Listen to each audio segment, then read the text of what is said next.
Great. Welcome. Thank you for joining. I see people are starting to trickle in. Hi, Beth. Hi, Brittany. Hi, Kara.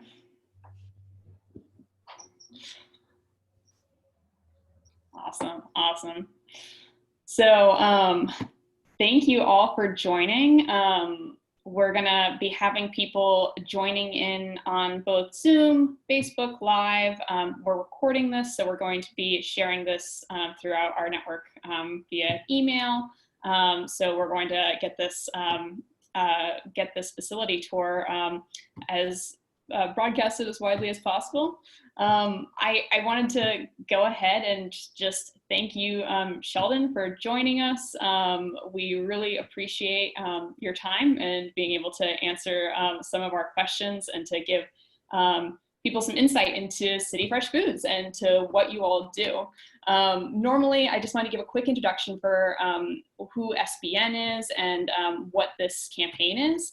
So SBN is the Sustainable Business Network of Massachusetts, and we are a small nonprofit in Cambridge. We have a big local food program where we really encourage everyone to eat locally and to source local ingredients from farmers markets, farmers, and just local food businesses. So every year we have an Eat Local MA campaign that we do. And this campaign is normally we will have in-person events, but because of coronavirus, we are transitioning and doing all of our normal Eat Local MA events virtually. So thank you all for pivoting with us and for testing out this virtual local food tour. Yeah, much appreciated. So I wanted to go ahead and just do a brief introduction, or just turn it over to you, Sheldon, to give a brief introduction of City Fresh Foods. So Sheldon is the CEO and co-founder of City Fresh Foods in Roxbury, and has been the CEO for the past over 25 years. So lots of great experience, and we're going to be learning a lot more about the organization. But Sheldon, if you could just give a quick, a brief introduction, and then we will kick it off with the video tour. All right, great. Thanks for having me. Welcome, everybody. City Fresh was founded by my brother, Glenn Lloyd. We're going into our 26th year. The business was brought to light to provide fresh, healthy food into areas that didn't have food, but also employed by the community and a network of business to business within that same community. So an economic stabilization business, basically. We do mostly the nonprofit public market. We feed the schools, the seniors, childcare, mostly local, and that's our story. We have a long seasoned workforce, folks who have supported us over the years that are from the community. So it's been a circle. The village. Awesome. Thank you so much for that introduction. And with that, we were able to put together a video tour with the great help of Richard Keynes at City Fresh Foods. So thank you, Richard. And I'm going to go ahead and begin streaming this video. 1 second, everyone. Thank you for bearing with me. Okay. City Fresh Foods started in 1994 with the intent to introduce fresh foods to the city. Founded by current CEO Sheldon Lloyd and his brother Glenn Lloyd, City Fresh Foods began in a small 1,200 square foot kitchen in Dudley Square, with the goal to bring healthy meals to a place where there was no food and the origin was going to be takeout around the neighborhood. That quickly transformed into providing meals for seniors who were homebound and wanted culturally relevant meals for their Meals on Wheels order. They then expanded to another location in Four Corners, where they started to work with more institutions like charter schools, adult daycare, and child daycare centers, in addition to health centers. Their mission has always been to keep everything local, whether they are hiring local employees, supporting local vendors, or supplying those meals to individuals within the community. City Fresh Foods essentially aims to keep the dollar in the community. The biggest component is hiring locally. Looking at day-to-day operations, this goal is made apparent. Over 80% of the City Fresh staff still live in the city of Boston and are Boston residents. City Fresh wants to promote the economic stability and sustainability of the community by paying a city living wage to anybody coming off the street. They give folks an opportunity and look to bring them to their organization, with the eventual goal of employee ownership through a stock purchase plan. Currently, their operation has been focused on emergency meals and getting meals out to those in need during the pandemic. They have delivery routes spanning over 60 routes across the city, which include home-delivered meals and going to different sites, such as the YMCA, who has been a key partner in getting meals out to youth and families throughout Boston during the pandemic. City Fresh has been delivering directly to the YMCA and distributing meals, and as a result, they have been very busy because there are many people in need of meals. With the uncertainty that the future holds, City Fresh Foods remains optimistic and is moving forward one day at a time, while keeping their staff and clients safe. Now we will hear more about day-to-day operations from Director of Business Development and Client Success at City Fresh Foods, Richard Keynes. Hi, I'm Richard Kane, Director of Business Development and Client Success here at City Fresh Foods. We're a local company right down here in Roxbury on Shirley Street. And we're here to show you how our company runs, how we work in the community, how we hire from the community, and how we keep all that food tasting great just for you. Here we are at City Fresh Foods, where all that healthy, delicious food is prepared freshly every day. And everybody works hard to make sure that it gets to you on time. And this here is one of our most famous lines.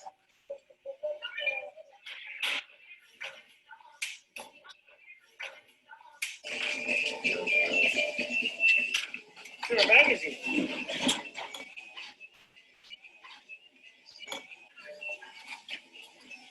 After everything's been cooked and run down the line, they're then sealed and brought to the packaging area, which is right here, to be loaded up for delivery.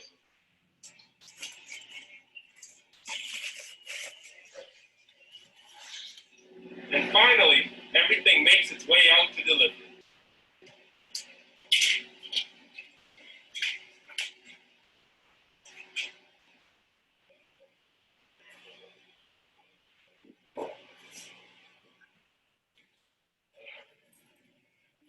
And as you can see on the walls, there's some nice artwork, as well as some great articles written about the owners, Sheldon and Glenn Lloyd.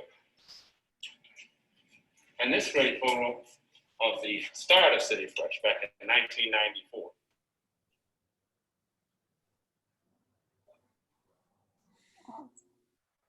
Great, great. So thank you again to the City Fresh team for helping to put that together. Very much appreciated. And I hope it gives you guys a feeling of being there on tour, even though we can't physically be there, and gives you some insight onto City Fresh Foods. So with that, we have some questions, just a conversation to be had with Sheldon. I wanted to also let you know that you can definitely put any questions that you have in the chat box or the Q&A box, and I'll be monitoring that so that, like you would after a tour, you can put in questions or ask questions to the tour guide. So I'm trying to mimic that as well. So Sheldon, I wanted to start off with just to give everyone an idea of how where the beginning and the end is for the food. So where does it begin with food coming in and being processed and then being given out to the community, and what does that process look like? All right. I'll try to keep it brief. It is quite a logistical process, but technically our orders come in a week in advance, for our clients. So say on a Wednesday, I think all our orders come in, then we start to plan, figure out what we need. We have multiple menus, probably have over 20 menus. And then we place orders to match, against, what's on the menus. So we place those orders, and then the food starts coming in Friday, Monday for the following week. We have two shifts in the operation. One is what we call a prep shift, which prepares everything, and then a morning shift that cooks everything, and then gets packed and goes right out the door. So so things have to work into that schedule. Some things are prepped, depending what it is. Items that are made homemade might take 2 or 3 days to prep. You gotta cut the chicken, clean the chicken, season the chicken, and then depending where it falls into the operation. And some things are much closer, like salads and cold sandwiches and things like that to when it goes out. But everything pretty much is made and then gets packed and goes right out the door. Is that? Yeah. And what does that process look like after it goes out the door? Who is it going to, and how?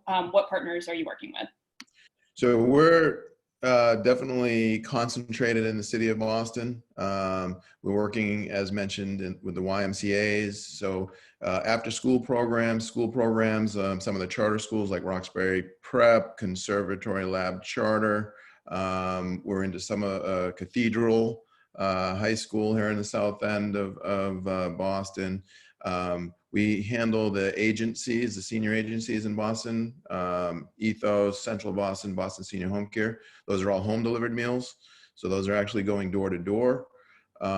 We do health centers like Dimick, United South End Settlements, Children's Services of Roxbury.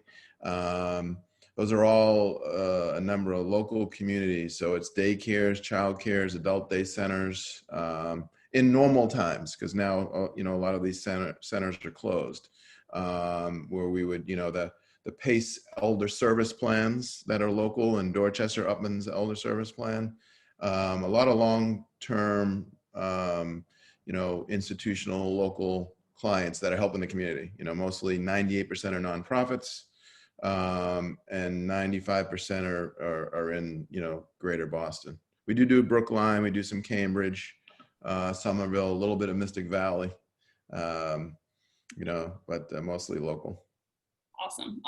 And I do have a question about local. I wanted to real quick we have a logistical question come in. So someone is asking, do you work with government grants or private donations or both? How does it look on the finance operational side? So we actually contract with the institution. So whether it be Dimick or YMCA or Boys and Girls Club, most of their funding comes from either state in the lunch reimbursement, Department of Secondary and Early Education, through reimbursement of meals. And the same goes with the elder. Some of it's Meals on Wheels money, and then some of it is comes from Medicare or some of the other avenues of home care, and then that filters to the institution, who then pays us. Great. And back to local, because I know you mentioned that. So the theme of our campaign these past 2 months is Eat Local MA. So I wanted to ask you, what does local mean to you, and what does local mean to City Fresh Foods? So local for us, because we buy in such great volume, it can be up to 200 miles away, Pennsylvania, New York, upstate New York. But we try to contract, and I'm not saying it's easy, but as local as we can with certain, vendors. So I would say within 200 miles for us is local, on the food end. We're also, working with some of the suppliers,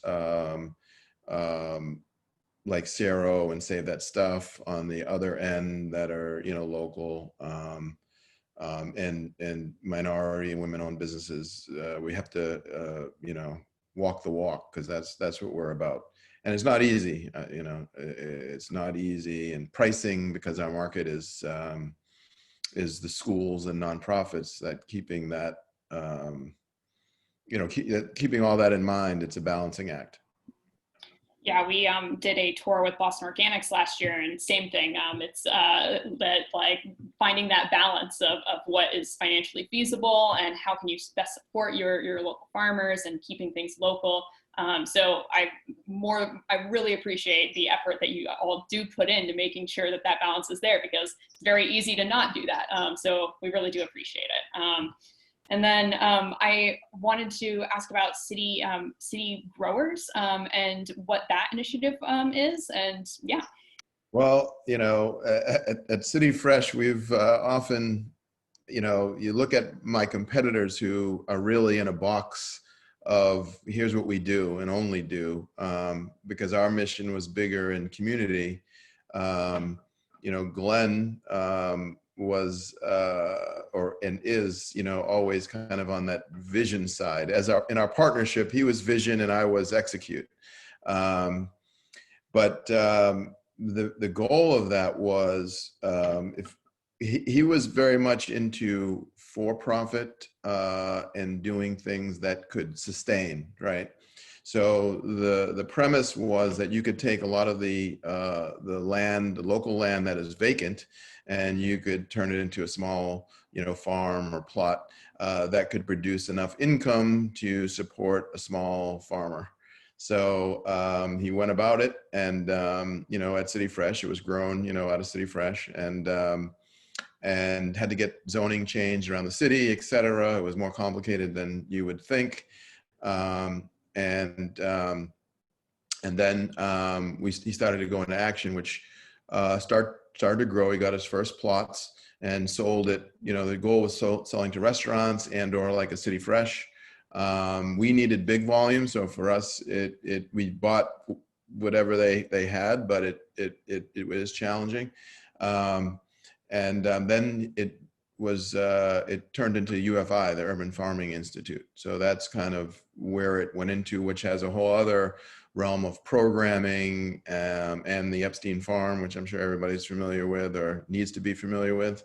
And that is really one of the only institutionalized local farms, minority run in Boston. So you guys need to check it out and support it. It's a renovated old farm. It's beautiful. You can even have events there in Dorchester on Norfolk Street. So that's where that has turned into. It's a great story. Yeah, and that is UFI, the Urban Farming Institute, and we'll be putting in information about the chat so everyone can go check it out. I did see several questions about volunteer opportunities. I believe you should definitely check out UFI to see if there's volunteer opportunities there. Sheldon, are there any volunteer opportunities on your side, or would you direct folks there? If people want to learn about the food business, we can, we can use, I know, there was a lot of volunteering going on with the pandemic, people delivering grocery boxes. And that was through YMCA, About Fresh Truck, who are our tenants here at City Fresh. They rent space from us. I think Commonwealth Kitchen as well. So there are definitely some organizations that could use, help getting things out there. We can always use help here at City Fresh, so, Definitely. And I think that I would love to get into how the organization is reacting and having to change and deal with the pandemic, and how the increased need for food and the increased food insecurity in Boston and increased unemployment has affected your operations and what you do at City Fresh. Well, it seems like it's been probably one of the longest years that we've encountered here for a number of reasons, politically as well as the pandemic. But so we were considered essential workers, because we were delivering meals to seniors in their homes who are homebound. And then, partnering with the YMCA, who basically reacted faster than immediately, and was like, we're going to open up our sites outside in tents and have food, for all these kids who, and families. So we went kind of right back at it. Things slowed for a second and then they picked right up. So the first thing, for us was, how do I keep my staff safe? You can't work the same way. You can't have the same lines. You talk about those plants out in the West that were packing meat and stuff.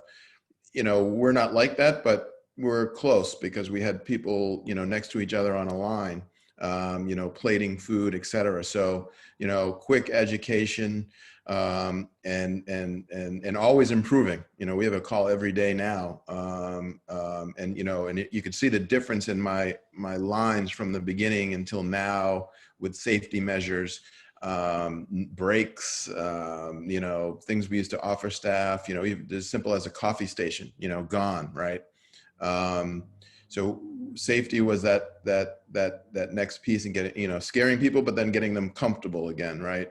Say this is not going anywhere. PPE equipment was crazy, trying to get that at the beginning. We were making our own masks. Somebody would stay at home, make masks, bring them in.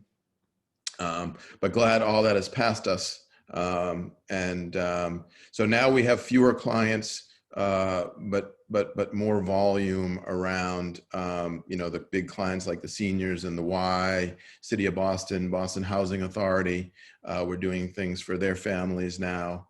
And so that's really where we've been. We, as I tell my staff and other people, we're kind of built for this, fortunately or unfortunately, where we are able to get affordable, good food out in large volumes. We have a big trucking and transportation, and we know the city. We're going all over the city. We know where we're going. So,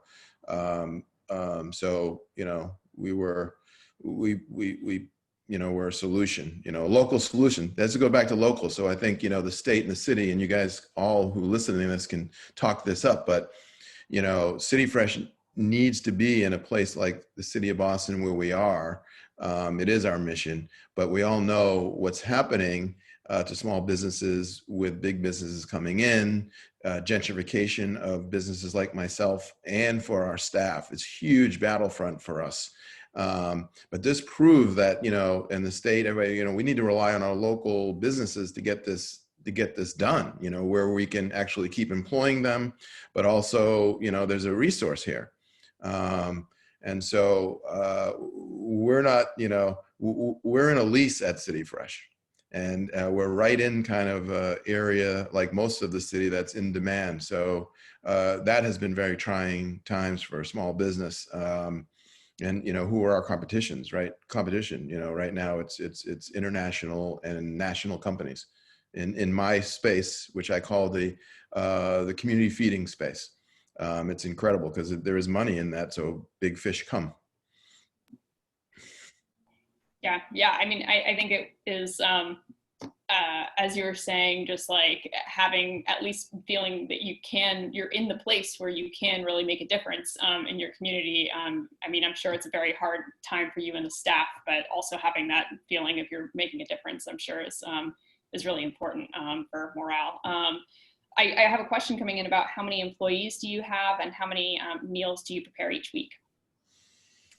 So we're around 150 employees right now. We actually had to bring more in for, the shift schedule changing and the amount of business. And meals per week, we're probably doing, between 50 and, 70,000 meals a week, probably, in that range, It's a lot of meals. It's a lot of meals.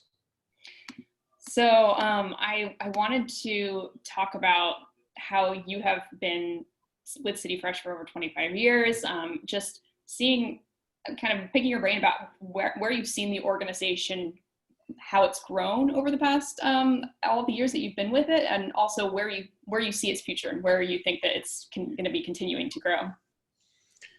Excellent question. I've been there so long now, but it gives me, what we do gives me strength, and just being around my staff gives me strength. Our couple goals One is to, continually to do the best we can do to provide for the community,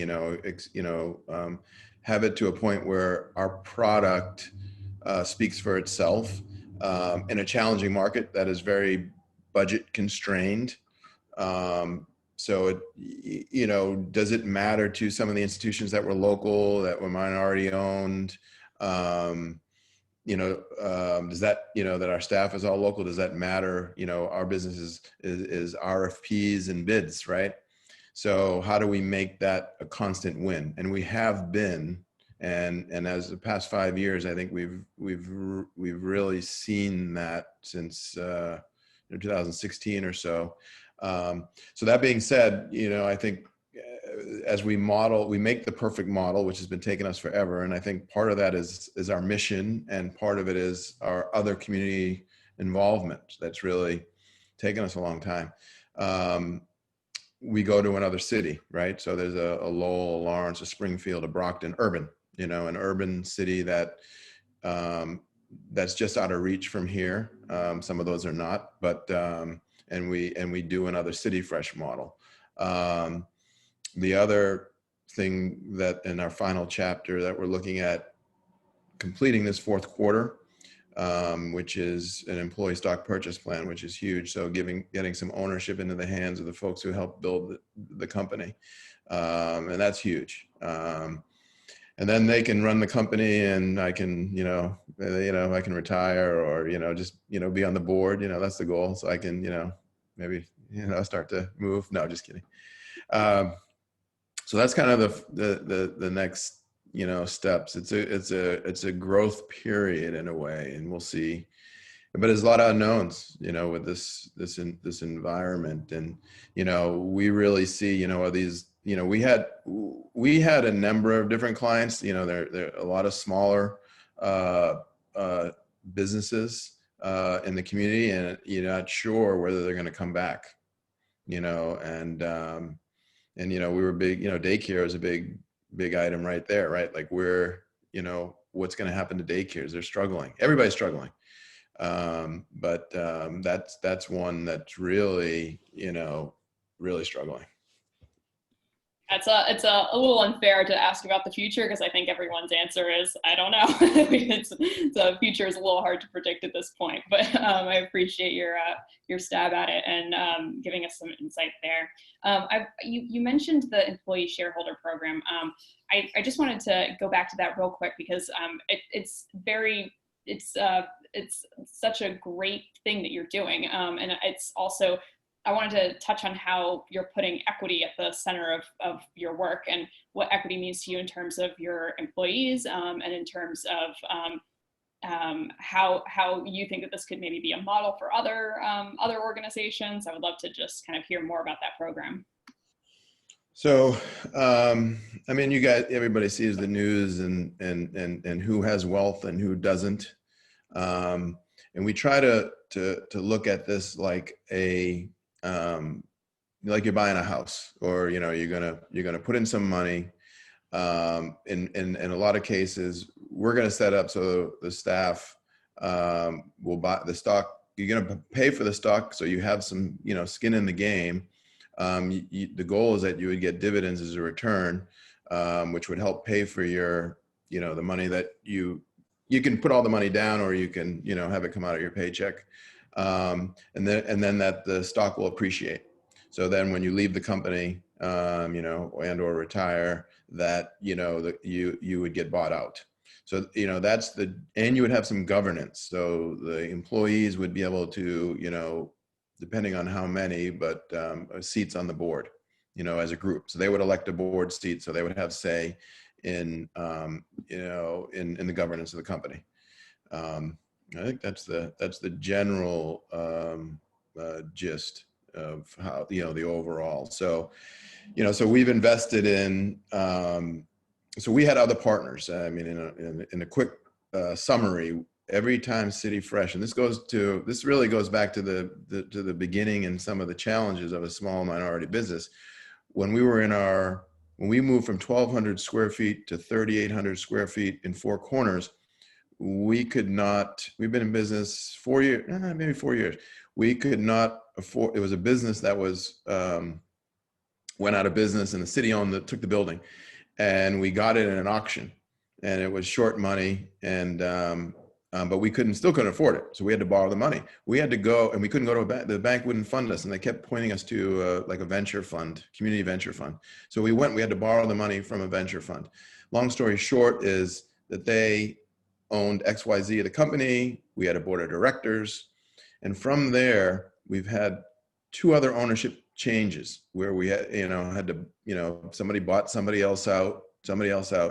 Now, as of this year, on Juneteenth to be exact, this company was able to buy the shares back from their last partners. And so City Fresh, Sheldon, and Glenn own all the stock. So the stock that we bought back is going to be, that the company bought back is going to be going, is slated for employee ownership. And just so everybody knows, in an employee ownership plan, employees can only own up to 5%, for those who are thinking about doing it. In the one that we are doing, there's other options to do. But an employee stock plan is not the most expensive to operate. Like an ESOP, very expensive. You got to have, a lot of money to manage that. That would be in maybe next phase where everybody owns and they buy out the folks who come in now. That's the goal. But it's hard enough to get started, and we wanted to get started, and we think this is the best way to do it. We'll see, hopefully it's a highly internally traded benefit. I call it a benefit. It's an employee benefit. Great. That's great. And when I hear this, it's just like you're walking the walk, you're talking the talk. Equity is at the center. It's great. Really admiring what you all are doing. We have some questions coming in. So have you seen a negative change in the national food chain and how you are ramping up using local food sources? So have you seen national food supply chain and how that's affecting local food sources? Big question. Maybe, well, there's consolidation too. We've seen consolidation with some of the local big companies, right? Example from one of our broadliners, for those who don't know what a broadliner is, that's one of our major distributors. They're a bigger company. We used a regional player, which since we've been working with them, I don't know, maybe 5 years ago, they've been bought and sold twice. So that's no longer local, for example. Milk. Also, there's been a bunch of buys through that. So I do see less suppliers and more bigger. And then in our industry, City Fresh is the only, we're the only of our kind probably in Massachusetts. And when I say that, that's, for profit, not owned by a bigger company, having a headquarters here. And I always talk about this when you talk about a local company, it's not only when you come to City Fresh that it's like a kitchen job or, a delivery job, but we have careers here because, you have marketing, you've got contracts, you've got finance, you have logistics and transportation, you've got culinary expertise, you have an office management, you have HR. So we have that all under our umbrella. And that I compete with companies that aren't from here that have a headquarters in North Carolina or, somewhere else, and they're really doing one piece here. So that is happening. And that's why we're all on this call together to band together as the local village to buy from each other and support each other versus the big box, because the big box is a big box. It's empty, and their natural instinct is to eat the little box, right? I don't even fault them for it. They have to grow.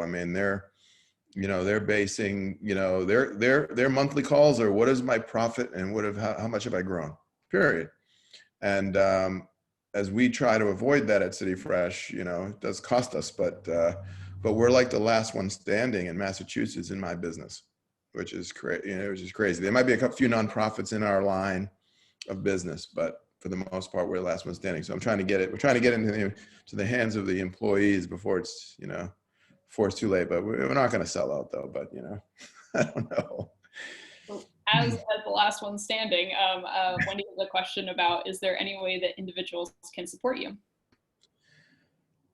That's a good question. I think individuals need to talk about what's happening and then talk about what's happening with their politicians. For example, I just got an RFP in for business, which is unfortunate that I'm in an RFP business, but that's the way it is.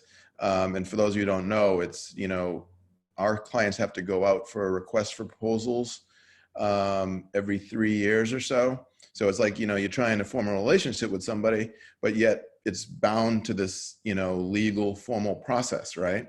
And the language, literally the state, and I'm about to get all over this, but the state changed the language in the RFP. They used to have some language in there that was very specific around when all is equal, buy from a local or a minority business, when all is equal, and to break up bids when possible. I mean, there's really not much accountability in general, but having that language there, I just look now and I'm like, it's not there. And it's critical right now. And where did it go? And maybe they just want to save some, I don't know what they did. So I have to, now put on my lobbyist hat or whatever, but that's one place that people, I think, need to speak up for local businesses in main streets. I mean, we have to keep them here. So that's our politicians, and that's making as much noise as possible, because ultimately those are the neighborhoods and everything that holds us together. The big boxes isolate us. How else can you help? I don't know, just be kind to your neighbors. And, and let's get a new administration in there and get people to vote. Yeah, and I would say just being in touch with like your local nonprofit that does work around policy. So SBN is one group, but there are many other groups. We have like Cambridge Local First. We have groups that are specifically about food and farms called the Massachusetts Coalition of Local Food and Farms. We can put links in for everyone to check those organizations out, because they are really pushing policy and pushing things that we can get behind and support. So I'll link that. What I'll do is afterwards send an email to everyone and have kind of links in there so you can check it out afterwards. Right, and send any talent my way that wants to be involved in this, the revolution, so to speak. Awesome. So I just have two more questions here. So in terms of, it does feel like what we've been talking about with equity and with local food, it feels like what you've done is really work to build sustainability into different aspects of City Fresh, from like employment practices, ingredient sourcing, and just your overall mission. So I just wanted to ask you what sustainability meant to City Fresh Food, and how that's like factoring into your decision making. Like you were kind of talking about how those bigger companies it's just about profit. How does sustainability kind of factor differently into what you're doing? Yes. Well, it's really the bottom line. And one thing I didn't mention when you say help, again, City Fresh needs a permanent place to stay, in the city of Boston. And, we're probably a AAA tenant, but the market goes up and down. It puts us at risk of being gentrified, for lack of better terms, like anybody else.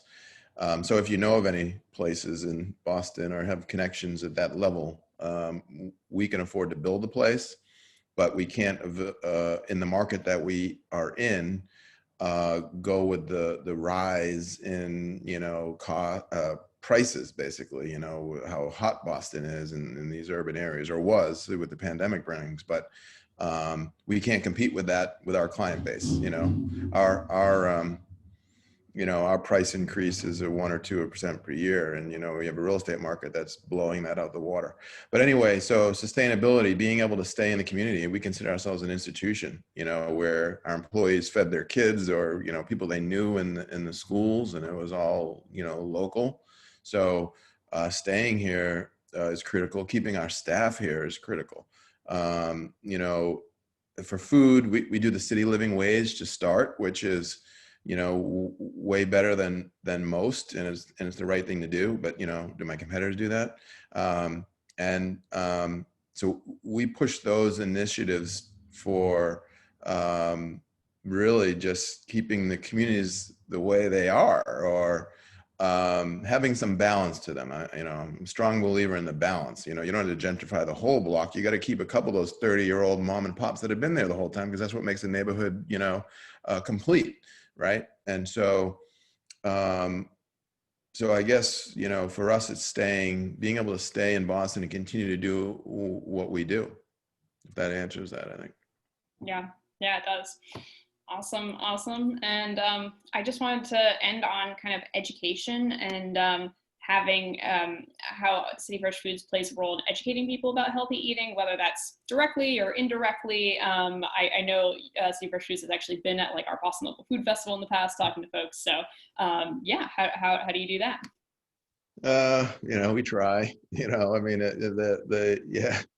I'll give you one example. Probably one of our most successful examples is that, I don't know if you all heard of Camp Harborview, but it was a camp that was put together about 14 years ago when the violence was strong in the city, and is out in Long Island, Boston. And it was for kids, inner city kids, to go out and have a camp experience like they were going up to the countryside or to a wealthy community. And Jack Connors and the Connors Foundation, led the drive.